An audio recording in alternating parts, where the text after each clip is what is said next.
Okay, so today we're going to be talking about the double lift, which is where you take two cards, turn them over, and then you can change it, just like that. So double lift has a million uses, it's a very powerful technique, and it can do a bunch of different stuff. You can change the cards, you can show them, and then maybe vanish it, and then have it come back to the top.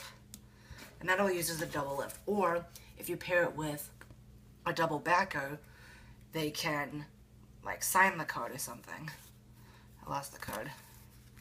Yeah, alright.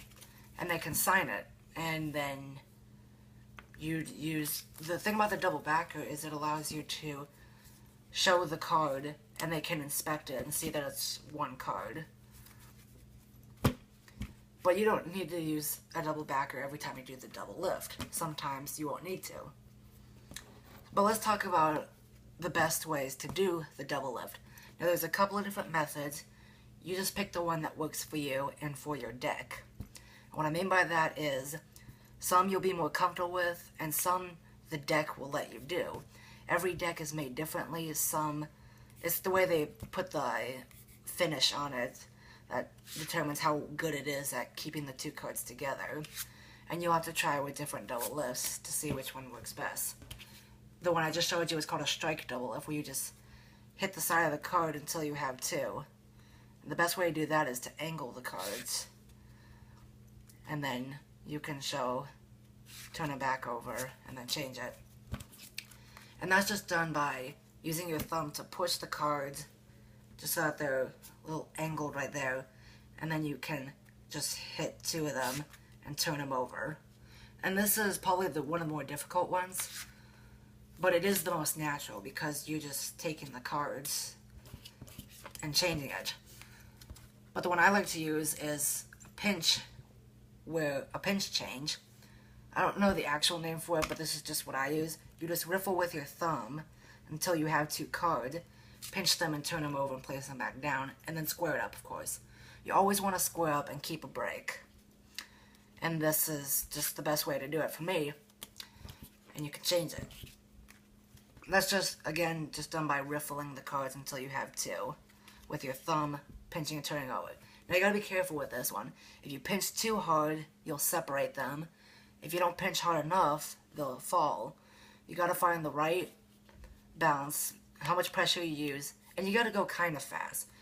Not fast enough that they suspect anything, but not so slow that they have time to like separate. The speed you would normally turn over a card. Alright, that's about how fast you would go. Just like that. That kind of flashed it, but it proved the point.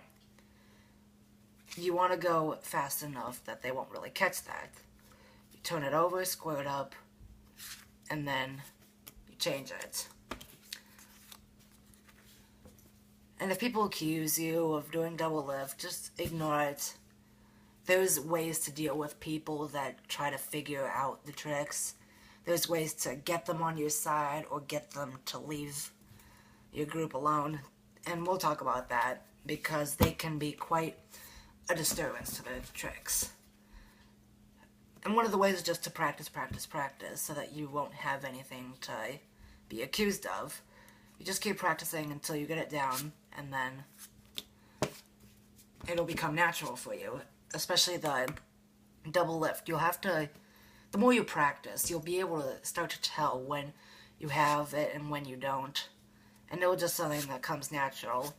You'll become in tune with it. If the corner one isn't working well, the pinch isn't. This one isn't as natural, but it still works. You just riffle the back of the cards until you have two, and then just turn it over. It's not a very natural way to do it, but it is the easiest. You just get two, and then turn them over. That was three, actually. There are triple lifts, too, and they are used.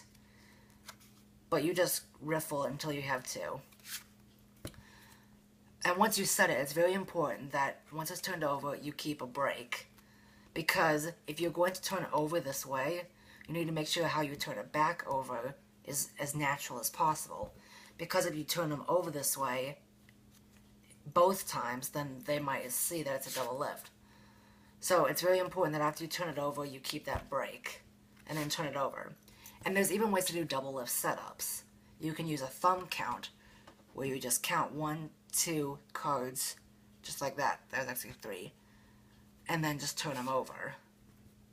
There's ways to do that. You can also do it with your pinky. It's called a pinky count. You just riffle until you have 2 and then try and get a break under it.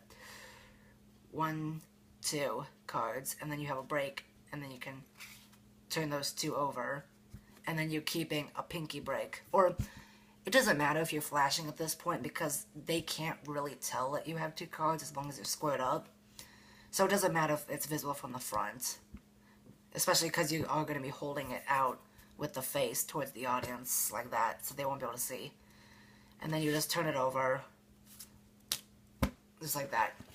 And that's why angles are very important, and we'll talk about that a little bit in other fundamentals, about the importance of angles, and we're just going to get the basics out of the way, how you hold the cards, how you spread them, because if we're going to get into false shuffles, I think you should first know how to shuffle. So that's going to be next week's episode, but this week was the double lift, so just practice this over and over again until it becomes natural, and soon people won't be able to tell, and you won't be able to tell either. So I hope you enjoy. Subscribe, turn on notifications, so you'll be able to learn all the fundamentals, and then we can get back into the tricks. Thanks for watching.